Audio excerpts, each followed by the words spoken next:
Bonjour à toutes et à tous, voici l'analyse du SP500 et de l'euro-dollar pour le lundi 9 février. Le SP500 reste toujours inlassablement dans cette zone dans laquelle il évolue depuis le début de l'année entre 2062 et 1965-75. Le rebond vendredi dernier, proche de la clôture contre 2062, entraîne de nouveau une petite pression baissière qui pourrait conduire le SP500 vers les 2020-2030 points. Seule la rupture de 2020 points remettrait une pression baissière en direction du support vers 1965-1975 points. Le débordement de 2062 points en clôture 4 heures, voire en clôture jour, resterait une surprise avec à la clé un retour vers les plus hauts de 2014 vers 2090 points.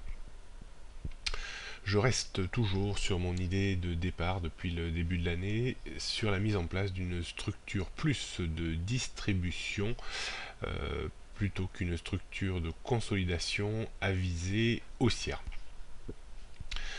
Les prochains jours et les prochaines semaines accréditeront ou invalideront ma thèse en place depuis le début de l'année.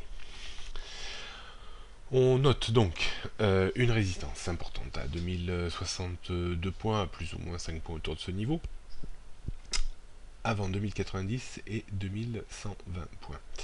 Support 2020, 1975, 1965, cette grosse zone de support. En cas de rupture, on visiterait certainement assez rapidement 1925 et probablement 1800 points.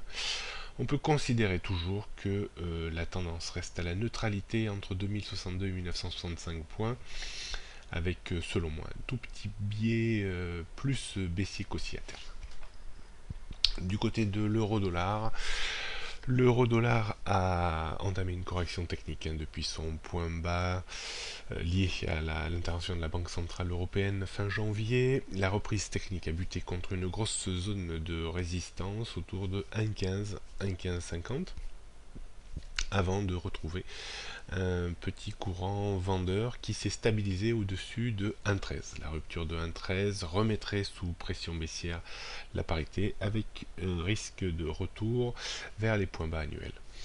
Il faudrait un débordement maintenant de 1,14 et surtout 1,15 pour espérer une correction technique sur des niveaux supérieurs, c'est-à-dire 1,1640 voire 1,1870. On surveillera donc dans l'immédiat 1,15 et 1,13. Prochaine analyse demain mardi. Bonne journée à toutes et à tous.